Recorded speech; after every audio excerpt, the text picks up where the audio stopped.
sisters. I have no idea what happened, but something obviously happened. We had like a glitch in Be Live. I'm gonna end up finding another system to use, if anything. Let me put our names up for you. We have Christopher DeSanti here again. He's doing a small breakdown. Hi. We're doing a small breakdown, and we're gonna talk about half to the book. I did mention this the first time, but I think it's just so funny that I have to mention it because you girls already know how I am. So our halfway point, so you know, the middle of the book is called completion, which I think is hilarious because it's the halfway point. So just so you know where we are, you can grab the book and figure out where we are, and you can ask any questions that you want. I know Melanie has been popping in here and there. So Melanie, I know you're on top of the book. You're messaging me like crazy. This is your time to ask questions, okay? So Christopher, can you do an extra tiny little bit of extra credit and talk about your story? Not just what's in the book, but give us the extras and what happened, how you wrote these memoirs, and so on and so forth. Sure. It's great to be here with everyone, as I said earlier. And, you know, I say this in the book. I consider myself a seeker, you know, since I was a kid. Always wanted to learn to read. I would tell my mom, like, will you teach me how to read? So I loved searching for knowledge. It's just the way I've always been. And I can remember, I don't know if I shared this in the book, but I used to cut class in high school and go to the bookstore.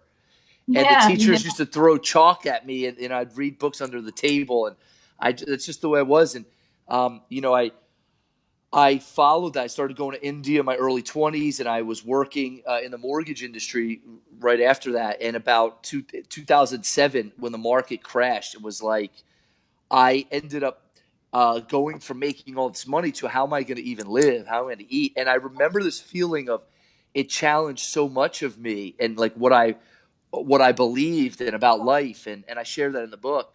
And that was an awakening. It was like that rock bottom kind of place. Really something emerged out of it that I would have had no idea. And I started teaching right after that, about 2008. So it's been a little over 10 years. So about 10 and a half years since I've been teaching. And these memoirs came out early on, but I didn't think of a book. I just was like, I need to write this down. I would work with a student. I was talking about The Experience of Love and Fear. That's a student. Honing In was like one of the first things I ever wrote for a newsletter where I used to teach at Delray Beach like 10 years ago. And so that was like my first memoir. And I would go home and I'd write, like somebody would come and ask me something. I'd like, I'm going to go home and write that. I'd write a page on it or a page and a half, whatever. And that's how it came about. And I moved to Florida in 2006, right before all this happened. So it was a really huge shift and also a huge awakening into my purpose and living a life of purpose and freedom and joy, all the things I talk about in the book. That's awesome. Melanie did a comment. I'm going to put it up on the screen. She goes, I actually don't have any questions. I'm just really into this book. It's incredible. Oh, thank you. I'm glad. You know, I believe. Oh, go ahead, Christopher. I was going to say, for me, if one person it impacted, it was worth it for me. It was like I wrote it out of love and just in my flow of life, you know. That's awesome. I believe it was Melanie who messaged me about like the first week of October, and she's like, "This story is just like mine." That's awesome. Like, yeah. I was trying to get my boyfriend to read a piece of this book, and I was like, "Oh, this is gonna hit him. Like, I'm gonna say a little bit about his story. I'm not sure if he wants me to, but whatever. I'm his girlfriend. He'll get over it." He's having a point of his life where I met him. He was traveling the world for like 2 years, and then we met. We fell in love, and the whole thing happened. And he ended up moving to Miami with me, since I live here. And I couldn't just pick up my stuff and go. He was already traveling, right? So he moved down here. But it's been, first off, he hates Miami. He moved down here for me, right? And he's not been having a good time. And he's been trying to look for work and so on and so forth. And it's been a struggle for him. And so I was trying to get him to read. And I'm going to skip a little bit. Next to completion is The Witness, and then Yearnings. And you just mentioned that you were at rock bottom, that you didn't have like any food or where to sleep or what's happening. So I was like, you should read this. Right? Yeah. I was trying to get to that. So I sent him pictures of Yearnings, trying to get him to read it. And he's like, that's an interesting way to see it, right? To be able to open your eyes and see You had wrote here, the paradox is when I stopped searching for what I thought I wanted and listened to the inner voice, life showed up in a way greater than I had thought. It was if all arrows were pointing in the right direction, whereas before they were all pulling me in different directions.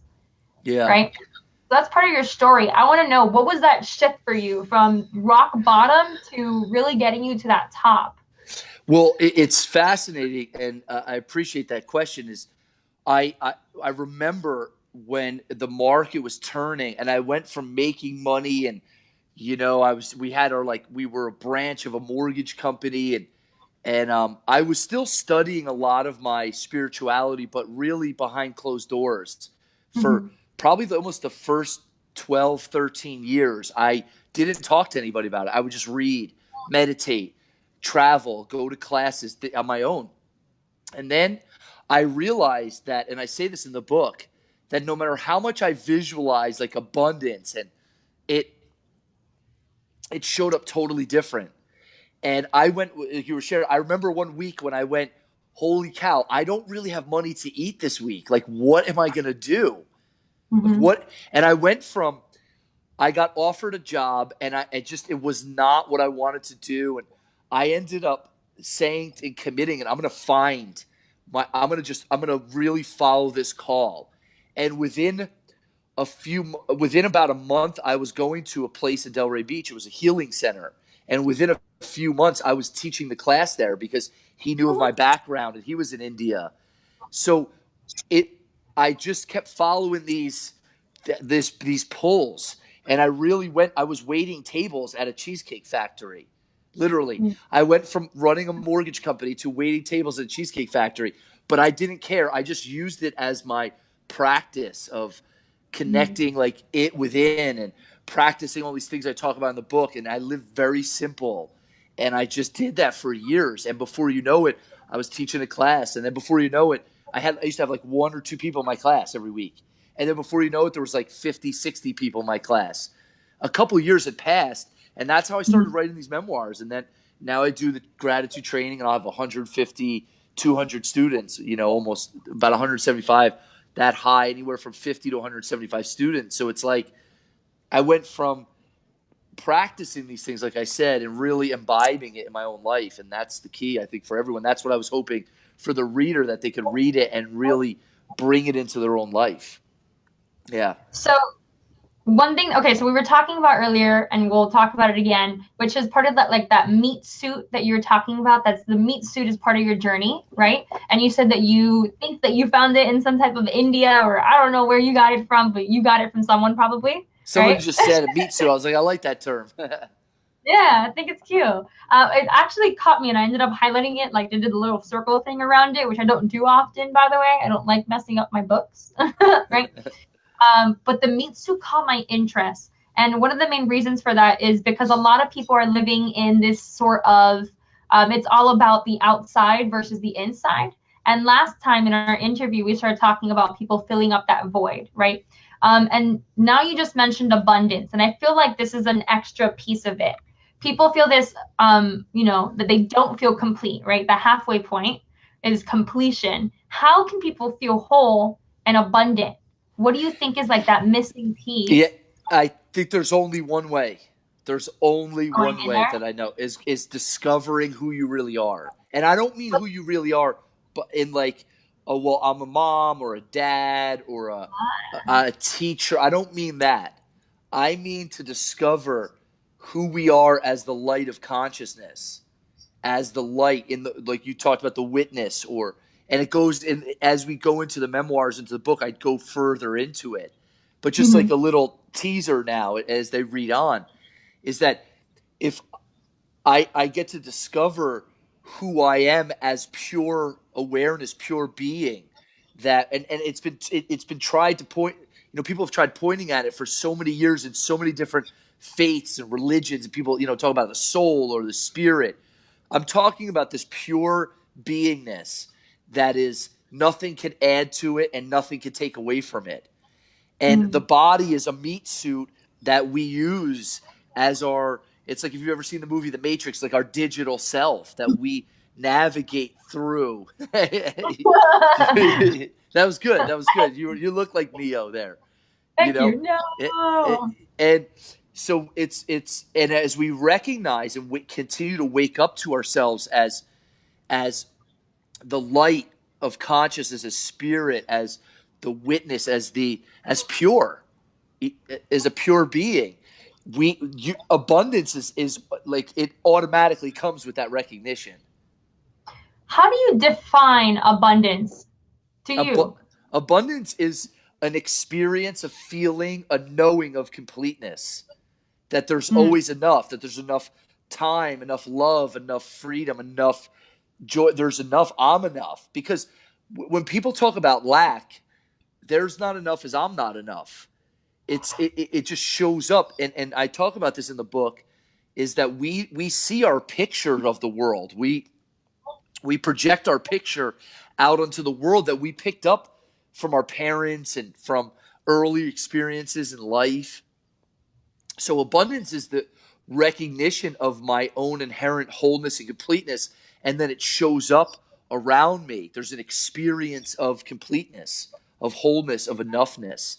That's abundance. And I don't mean just money. Yeah. I mean it's Mhm. showing up in all areas. You know, the more that I read this book, I'm a little bit past the halfway point, obviously. And the more that I read this book, the more I think that the main two factors of it that have at least caught my attention. Somebody else may catch something else completely. But I guess where I am now in my life, my perspective of this book is more about being aware of your perspective in your day-to-day living and noticing that it's your perspective, not life's perspective. Life is what you perceive it to be, right? You can make life as good or, and the second thing I've caught on to it is wholeness and completion, for that matter, right? Do you feel complete? And every time that you write abundance, I'm like, man, he writes abundance a lot. Maybe I'm just noticing it personally, but I'm like highlighting all your abundances, right? Trying to figure out what abundance is to you, and like trying to figure out there's a step system to feeling complete. It sounds easy, right? But Yeah, how can I help my girls, for example, get from step 1 to step 5 and feel abundance? yeah. There is a step process, but it could be, it's a lifelong process in many ways. It's first recognizing that my thoughts are very powerful, my mind's very powerful.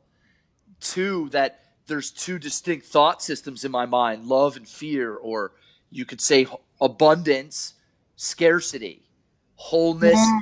incompleteness.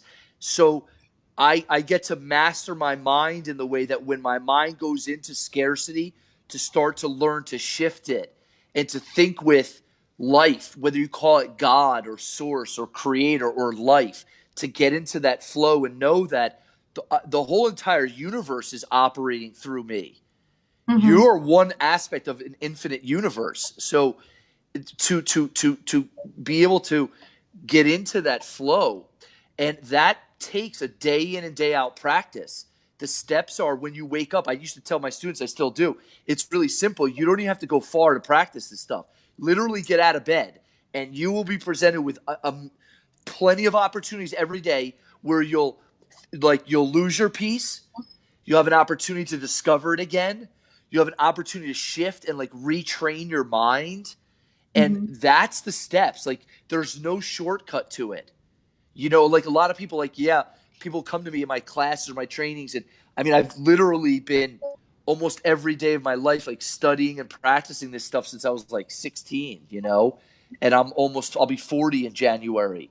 So it's like a lifelong, but what happens, it's like planting a garden. So the steps are, you have to till the soil. You've got to plant the seeds. The seeds don't grow right away. And if you sit there like, why are my seeds not growing? What's up with these seeds? I've been watching them for days. Like they're not, you're going to be a frustrated gardener. And as you water it and it grows, and some plants might take years and years to grow.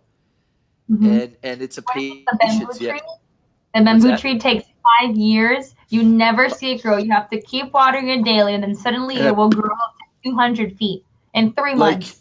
3 months. Yeah. It's crazy. I was thinking of that. The bamboo. That's awesome analogy. I love it. Yeah. Another one is when you were saying like every single day we're gonna get tested, right? And it's interesting because people think of school, right? And Dan Millman calls it the school of life. You have pop quizzes all the time, right? And you gotta Yeah, be aware that it's coming. Like you're gonna get out of class, or you're gonna wake up, and then suddenly you're gonna go to period one, right? And there's a pop quiz, and then next you're gonna get your car's towed. Period two, pop quiz. How are you gonna handle it, right? So totally. little like that keep popping up. And I don't know if I stole this from someone or if it was from my imagination, maybe a mix of both for that matter. But I was writing and I'm working on my own book little by little. It'll take me 3 to 5 years, I'm sure too. All right. But I'm working on it. And one of the things I wrote down is that my step one, which yours is, taking care of the soil and watering the soil, right? And fertilizer for that matter. My step one is realizing that the universe is this huge tree. You can think of the Norse tree if you want for that matter. And we are an apple that fell off. And we have the decision to become our own little tree. But at the end of the day, we are connected to that big tree. We came I from like those, that. right? So I don't know where I got that from. But you were talking about it and I was like, ooh, let me talk about that. That's cool. I love it. I love it. It's an awesome analogy. Have you heard of it by any Yeah. chance? Or did I make No, I never heard of that analogy. I love it though, okay, because it cool. can plant its own seeds and it's still connected to the earth, which is connected to the tree also. Yeah. Yeah. So the step one for me personally is realizing that you're part of the tree, and the second step is realizing you're on your own. You're still connected, but it's time for you to start growing on your own, right? Yeah. That's the idea. It's kind of like Yeah. a stork that drops the baby off at the house, but it's a tree. Okay. I love Awesome. my plants. Oh, by the way, I've recently been trying to start my own garden. Mind you, I've been watering them both the exact same. One is completely thriving and the other one died on me. So I'm like, Oh, what's happening? I thought that was interesting. And that yeah, goes yeah. back duality, where you were saying, one is wholeness, one is incompleteness, one is abundance, one is scarcity. At some point, you mentioned, and I can't figure out where at the moment, but you had said that life is a type of non-duality, and that really caught my interest. What did you mean by non-duality? Because I've been living as my life is black and white, yin yang. There's two sides of Yeah. everything. I don't say life is non-duality. I think that there's a duality and non-duality operating. There's like a paradox here in life. I'm gonna keep looking. Keep Keep talking. yeah, find exactly where it is. It's so and when you think of life, there's the paradox is we do live in a dualistic world. You pay your bills, you live by the clock, and yet there's something of who we are that is non-dualistic, the life force or oneness that it depends on which perspective you're looking from. And we can move within duality and non-duality because we are whole beings. So I say this often for people is that you want to bring this down to a practical level. And the practicality is how, like, what's the level that I experience peace and joy and freedom, that word abundance, Mm-hmm. in the world of form, but also recognizing myself as the formless, as the non-dualistic, formless awareness, space of consciousness or seed of consciousness. Yeah. So we have our moments of being non-dualistic, and that's us connecting to the source practically, or whatever people want to call it. And then but we do have dualistic. So let me try to put it back into my little analogy here. When we notice that we are part of the tree, that's non-dualistic, right? Because we are all one for that matter. Yep. But well, as soon as we're dropped from the tree and realize, that's when we become dualistic. The apple will fall into two pairs. That great analogy. So the apple, Okay. if the apple's still earth, it's still Mm-hmm. tree, and it feels like Mm-hmm. it's separate from the tree. So now it lives in a dualistic, like it grows its own tree and it has its own apple life, and yet it's always connected to the whole. And I Uh-huh. don't remember exactly where that is I in the can't find book. it. Uh-huh. I don't you, and it could be something that just needs to be said now, and it's awesome. Yeah. And that we navigate through, like that apple. I love the analogy. Thank you. Yeah, that's So great. I feel completeness. I answered my little questions around here. Let me see. How can I be a space of forgiveness? Ooh, this is a good one. I was like, why did I highlight this? How can I be a space of forgiveness and take a powerful stand for what I assess to be good, loving, and compassionate? You asked that question, and you told us that is a question I say we all must ask ourselves. But I want to ask you, how would you answer your own question? You know, for me, it's this balance, if you will, of using discernment but not condemning anything or anyone. Hmm. Because and this gets lost in spirituality, I feel like, that if we're all one, anything goes. I talk about that in the book, but I Mhm. don't mean that. I don't mean it like that. I mean it that I get to really be a stand for goodness and love and compassion in the world. And also, when I see something that isn't, I could step up and say, "Hey, no." I could really stand and say, "This isn't." I don't. I could. I have a duty to protect the space and to protect others.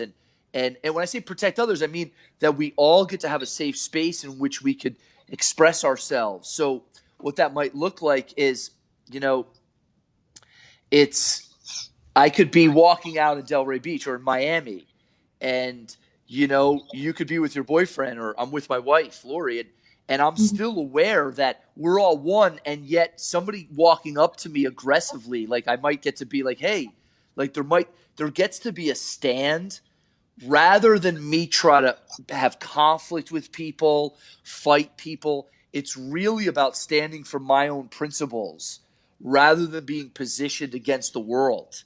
So the way that that looks for me is I stand for things like compassion, love, kindness, forgiveness, miracle mindedness, and a joy. So I can stand for those things, and if I see something that maybe someone's hurting themselves or others, I could say, that's let's talk about that. I could still be loving without having to condemn people and judge people. Does that make sense? Yeah, it And does. it, So, yeah, and it's, yeah, so we all have a stand, and what you're saying is for everyone to take their own stand and truly live in their stand. Like you don't have to, take, even though we are one, right? We have this oneness. We all have our own stand and our own way of being, and we can act from that place. But as that's long as it's correct. now, to be clear, a lot of our belief systems come from our past. So this belief Yeah. system that you're saying that you want us to live by, or not want us, but you recommend for us to live by, is something that we should come up from ourselves, right? Here's Well, no whole other let's question. well, that's good. Let's answer that question because the Okay. past isn't bad. So you Mm, need the past even to have principles and even understand. You can't read this book without the past. So the mhm, past isn't bad. It's just when we operate on like an automatic from it, like I I'm positioned and I'm right about my beliefs. I talk about that in the book. I'm right about my past and the way I've got it. That's very different than like you.